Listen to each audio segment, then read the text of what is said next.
सभी उपस्थित विद्वजनों को, उनके अंतरात्मा में स्थित परमपिता परमेश्वर को मेरा प्रणाम स्वीकार। ये हमारे माननीय अभिषेक जोशी जी, श्री ओमकार मिश्रा जी, तो अन्य जो भी ज्योतिषी बंधु यहाँ पर उपस्थित हैं, कार्य बड़ा उत्तम कर रहे हैं।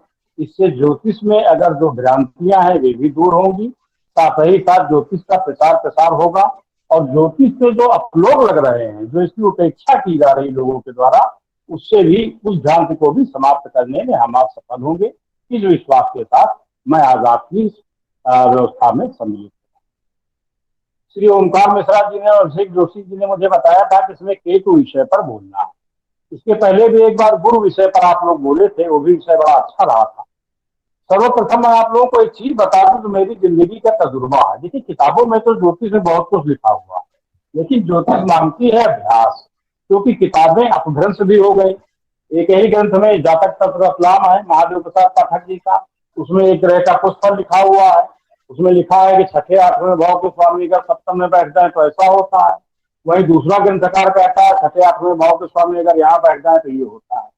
हुआ क्या, ज्योतिष में जिस ज्योतिषी को, जिस विद्वान को जो चीज समझ में आई, वो अपना मत प्रकट करता गया और पिछले विद्वानों के मत का उसने खंडन करने की कोई आवश्यकता नहीं। तो आज का विषय चूंकि केतु पर है, इसलिए इससे बाहर जाकर बोलना वह संविधान के भी विरुद्ध होगा।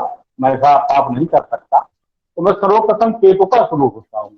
अभी मैं श्री ओमकार मिश्रा जी को सुन रहा था, उन्होंने कहा था केतु सदैव वक्री होता है। एक्चुअल में प्रचलित धारणा के अनुसार राहु केतु को हमेशा वक्री माना गया है और इन्हें तमोग्रही माना गया है।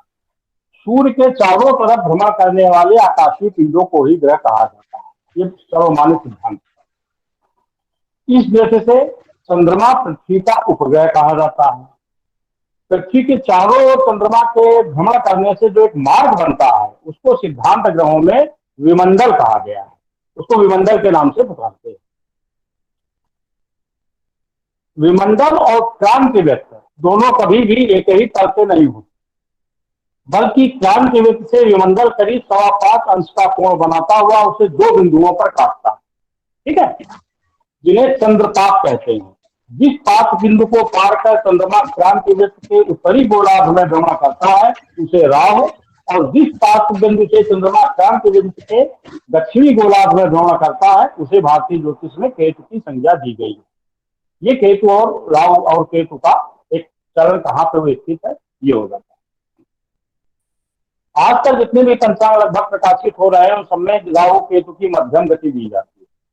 मध्यम गति 3-11 का उनकी गति मानी जाती है, जबकि पंचांगों में मध्यम गति की स्थिति न देकर स्पष्ट गति स्थिति दी जाती है कुछ पंचांगों में।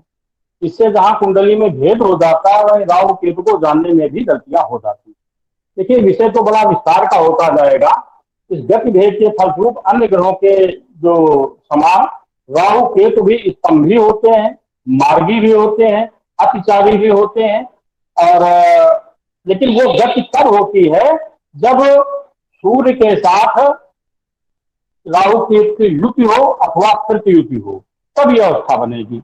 राहु केतु का सूर्य से क्रांति साम्य योग भी होता है। उसी बात सूर्य के साथ राहु केतु की युति प्रतियुति दुगुनी प्रभावकारी हो जाती है। पाश्चात्य खनिज ज्योतिष में ग्रहों के पारस्परिक दृष्टि योगों को स्पेक्ट का सर्वोपरि महत्व दिया गया है। उन दृष्टि योगों में ही एक क्रांति साम्य योग बनता है। जिन 2 ग्रहों में यह योग बनता है उन दोनों की क्रांति उत्तर या दक्षिण हो, अथवा दोनों में से किसी एक की क्रांति उत्तर तथा अन्य की दक्षिण हो, तब उनकी क्रांति के अनुसार के मान में यदि 2 अंश या इससे कम का अंतर हो, उन दोनों ग्रहों में क्रांति साम्य योग बन जाता है। ये तो गणित की बात हो गई। अब आते हैं फलित की बात पर। गणित की बात तो हमारे पंचांगकार सब जानते होंगे। फलित में केतु का कोई स्वतंत्र अस्तित्व नहीं है।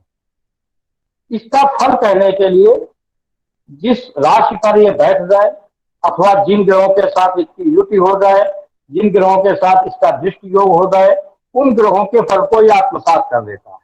प्राय आप देखिएगा लोग बता देते हैं गुरु के साथ राहु बैठा है तो गुरु चंडाल योग बन गया, केतु शनि के साथ बैठा है, मंगल के साथ बैठा है तो घातक हो जाएगा। वो घातक बिंदु कौन सा है, मेन बात ये होती है। हर ग्रह तो मैंने देखा है लोगों की कुंडली में 3-3, 4-4, 5-5 उच्च के बैठे हुए। तो राम की कुंडली में खुद जाने कितने ग्रह उच्च के बैठे थे। देखिए उनका जीवन आप देखिए, उनका जीवन भी बहुत सुखमय तो नहीं कहा जा सकता सामाजिक दृष्टिकोण से प्रभु राम का। हमारे श्री कृष्ण का जीवन देखिए, तो ग्रहों के उच्च और नीच के भेद के जो फल होते हैं, उन फलों को कहने की जो कला होती है, उसको हम कैसे डिफेंड करते हैं, मेन मुद्दा ये होता है। अब रह गई केतु की बात। केतु एक ऐसा ग्रह है क्योंकि इसका स्वतंत्र अस्तित्व नहीं है, जिस ग्रह के साथ है उसी का गुणधर्म स्वीकार कर लेगा, जिससे दृष्ट हो रहा है उसका गुणधर्म स्वीकार कर लेगा। उस गुणधर्म के स्वीकार करने में भी एक चीज ये आ जाएगी कि जिस ग्रह के साथ केतु बैठा हुआ है वह ग्रह कुंडली में कितना बलवान है या कितना कमजोर है। यदि वह ग्रह बहुत बलवान है और अशुभ स्थिति में है, बलवान से मेरा तात्पर्य ये नहीं है कि कुंडली में वो बलवान है तो शुभ हो गया, बलवान है और किस स्थिति में है। अगर अष्टम भाव में कोई भी बलवान ग्रह शुभ ग्रह आकर के बैठ जाए तो कष्टदायक फल देगा, क्योंकि वो शुभ है। शुभ ग्रह का अष्टम में बैठ के फल अच्छा नहीं होता, ये प्रायः देखा भी जाता है। दूसरी चीज, ज्योतिष में मेरा एक मानना है कि सिर्फ दो ग्रहों पे ज्योतिष संचालित, एक बृहस्पति और एक शुक्र। एक देवताओं का गुरु है, एक दैत्यों का गुरु है। दैत्यों में हम लोग आ जाते हैं, हम लोग महिदेव हैं, मैसूर हैं, ब्राह्मण हैं, भू के देवता हैं, तो हम लोग भी देवता हो जाते हैं। अब बृहस्पति और शुक्र में सारे ग्रह बट जाते हैं। देखिए लग्न है, मेष से लेकर मीन तक 12 लग्न है, 12 राशि है। इन लग्नों की जब भी आप कुंडली बनाएंगे तो एक विशेषता देखिएगा कि त्रिकोण अर्थात केंद्र, पंचम और नवम भाव, इन तीनों का संबंध बृहस्पति मंगल और जिससे होगा, मतलब कर्क लग्न की कुंडली है। अब देखिए कर्क लग्न में क्या है, कर्क लग्न का स्वामी चंद्रमा, कर्क से पांचवा क्या हुआ, 4, 5, 6, 7, 8 मंगल, पंचम भाव का स्वामी मंगल, 6, 7, 8, 9, 10, 11, 12 नवम भाव का स्वामी बृहस्पति हो गया। तो यानी कर्क लग्न में मंगल बृहस्पति कारक हो गए इसके। सिंह लग्न में आएंगे वहां भी मंगल बृहस्पति आपको कारक मिलेंगे। माने कि जितनी दो, अगर जितनी 12 कुंडलियां जो बनेगी 12 लग्नों की, उन 12 कुंडलियों में बृहस्पति, मंगल, शुक्र, शनि, इनका योगदान होगा। तो इनका एक संगठन है, पक्ष विपक्ष, एक है देव पक्ष, एक है दानव पक्ष। देव पक्ष को गाइड करते हैं बृहस्पति देवता, दानव पक्ष को गाइड करते हैं शुक्र महाराज। तो अब होता क्या है कि बृहस्पति की लग्न अगर हो गई, बृहस्पति से इफेक्टेड लग्न माने मेष लग्न है, बृहस्पति से इफेक्टेड मानी जाएगी। वृष लग्न है, शनि और शुक्र प्रभावी हो जाते हैं। तुला लग्न है, शनि और शुक्र प्रभावित हो जाते हैं। तो इसी तरह से कुंडली में फल कहते समय आप हमेशा दो बातों का ध्यान रखेंगे तो मैं गारंटी करता हूं कि 80% आपके फलादेश सदैव शुद्ध होंगे। अब कैसे? बृहस्पति से जो कुंडलियां गाइड हो रही हैं उन कुंडलियों में आपको ये देखना होगा कि केतु की जो पोजीशन है वो गुरु के मित्र ग्रहों के साथ कैसी है और गुरु के शत्रु ग्रहों के साथ कैसी है। गुरु के मित्र ग्रह कौन है? मंगल है, सूर्य है, चंद्र है। शुक्र के मित्र ग्रह कौन है? शनि है और शुक्र है। बुध ये किसी का न मित्र होता है न शत्रु होता है, तो जिसके साथ बैठ जाता है हमारी तरह होता है, जिसके साथ बैठ जाता है उसी की गुणगाता है, जय जय करता है। ठीक है, तो बुध का कोई स्वतंत्र फल नहीं, केतु का कोई स्वतंत्र फल नहीं, राहु का कोई स्वतंत्र फल नहीं। इन तीनों स्थितियों को देखते हुए केतु में एक विशेषता बहुत बड़ी होती है। अगर पौराणिक मतानुसार आप देखिएगा तो केतु धड़ है, राहु सिर है। प्रायः लग्न में जिनके राहु बैठा है ऐसे लोग बहुत विद्वान होते हैं।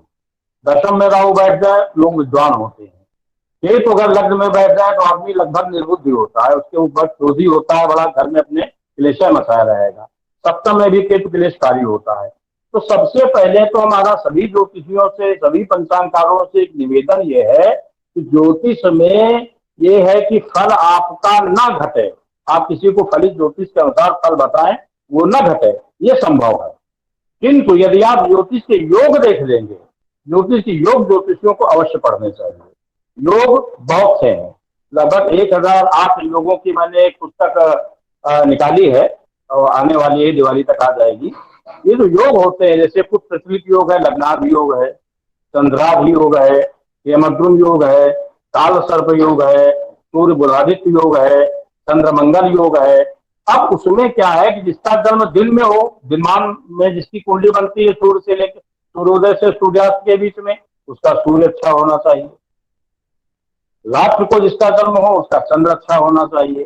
चंद्र और शुक्र ये दो ग्रह मनुष्य के जब हो जाते हैं तो आदमी विलासी, बहुत सुख शांति का जीवन जीने वाला होता है।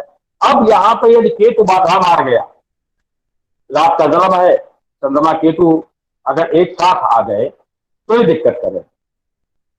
केंद्र योग बना दिया तो ये दिक्कत करेगा, नौ पंचक योग बना दिया तो ये दिक्कत करेगा। देखो केतु राहु मंगल इनके अलग अलग प्रेडिक्शन करने से कोई भी नतीजा हल नहीं होने का।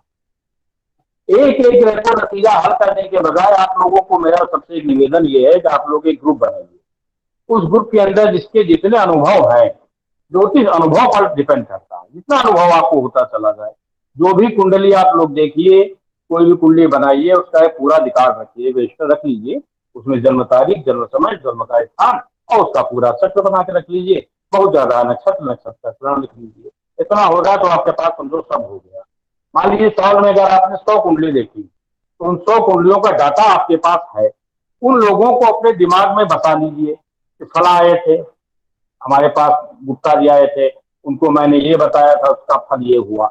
जहां पे आपका फल नहीं मिल रहा है उनसे, जहां भी नहीं मिल रहा, वहां पे फिर रीड करिए। ये नहीं कि क्लाइंट हमारा चला गया, जजमान चला गया, भक्त चला गया तो हम चुपचाप बैठ गए, पैसे ले लिए, जेब में डाले, खर्च कर डाले, नमस्ते।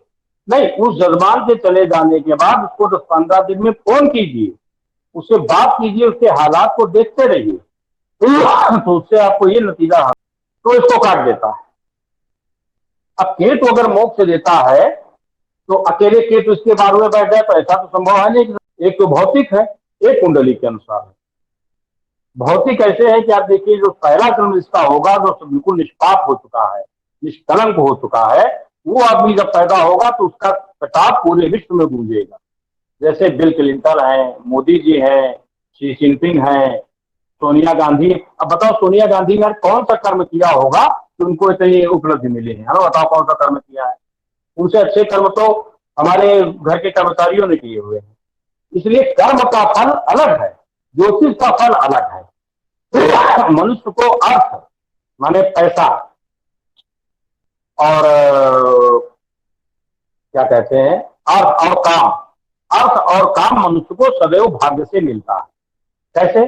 अब काम का भाग्य कैसे आता हो? काम काम होता है 8 प्रकार का। एक तो काम जिससे हम संतति पैदा करते हैं, वो हो गया, बच्चे पैदा करते हैं, तो सभी लोग जानते हैं।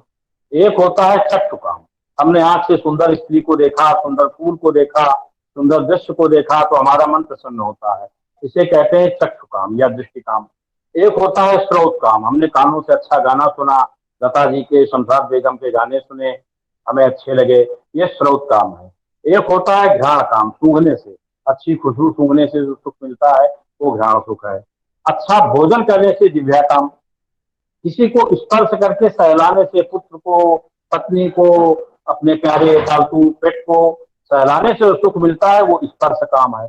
तो इस तरह से काम के 8 रूप हैं। आप प्रैक्टिकल में देखिएगा, आदमी के पास पैसा है, सिस्टम है, सारे साधन है, लेकिन डॉक्टर कह देता है कि भाई आपका लीवर खराब हो गया है, आप मूंग की दाल खाइए और फुलके के ऊपर की जो पपड़ी है वो खाइए, भोजन आप नहीं कर। अब देखो पैसा है उसके पास लेकिन वो भोजन नहीं कर सकता। आंखें चली गई, घर में एलईडी लगा हुआ है, स्मार्ट टीवी लगा हुआ है, लेकिन वो देख नहीं सकता, तब तो काम उसका सब कुछ है लेकिन बहरा हो गया, अब वो संगीत नहीं सुन सकता।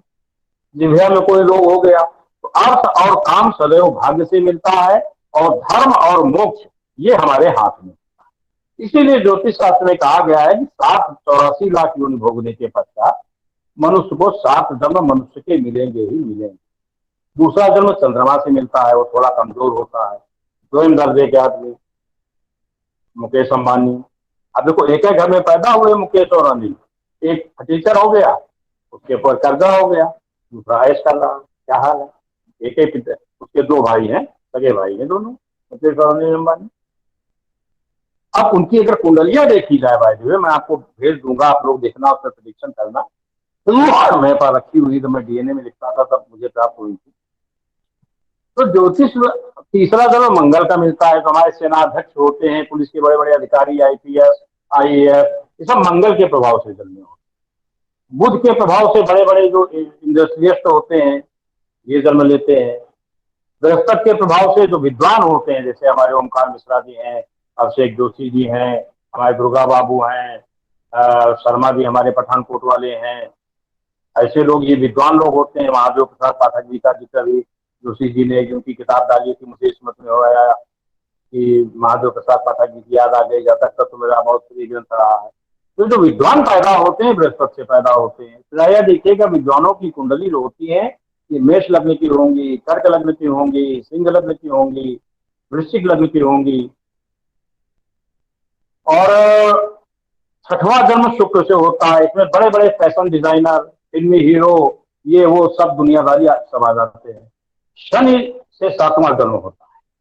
इसमें न्यायाधीश पैदा हो, वकील पैदा होते हैं, वरिष्ठ। और सातवें जन्म में मनुष्य का न्याय होता है, क्योंकि शनि न्याय का देवता है, इसलिए न्याय।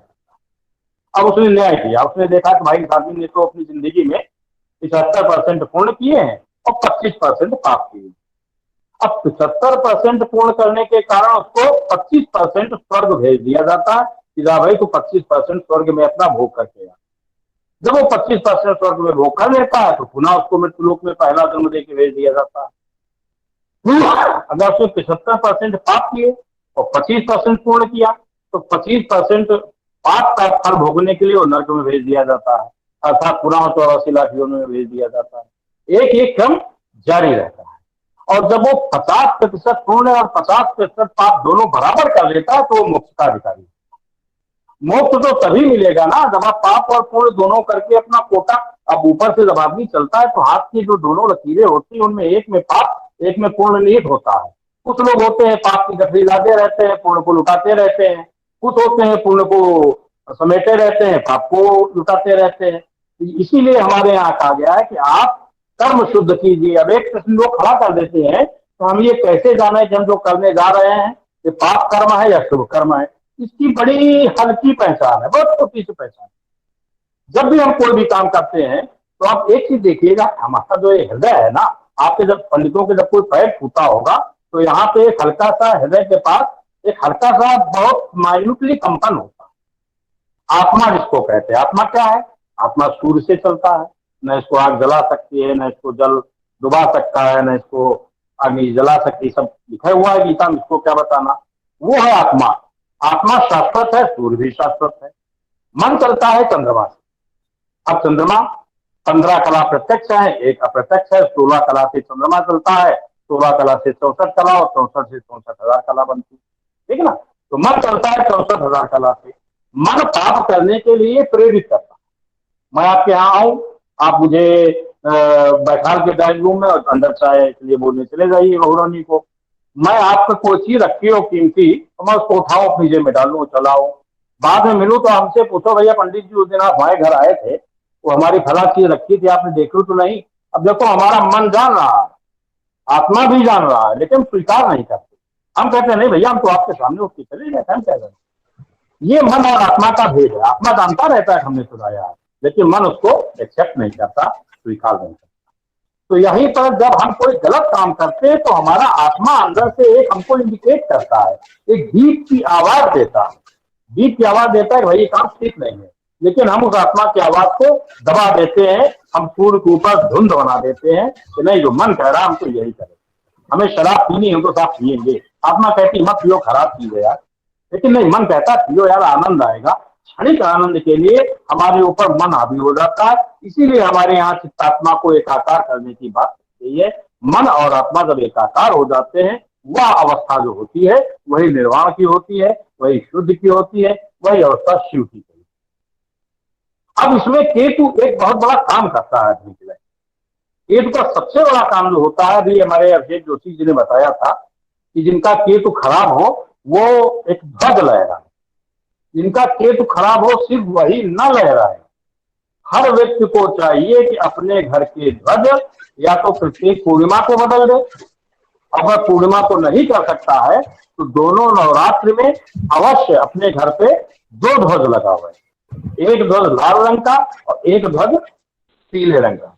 अगर लगा सके तो एक ध्वज नीला और लगा देना चाहिए। देखो, रंगों का जीवन पे बहुत बड़ा प्रभाव पड़ता है। भैया अगर ज्यादा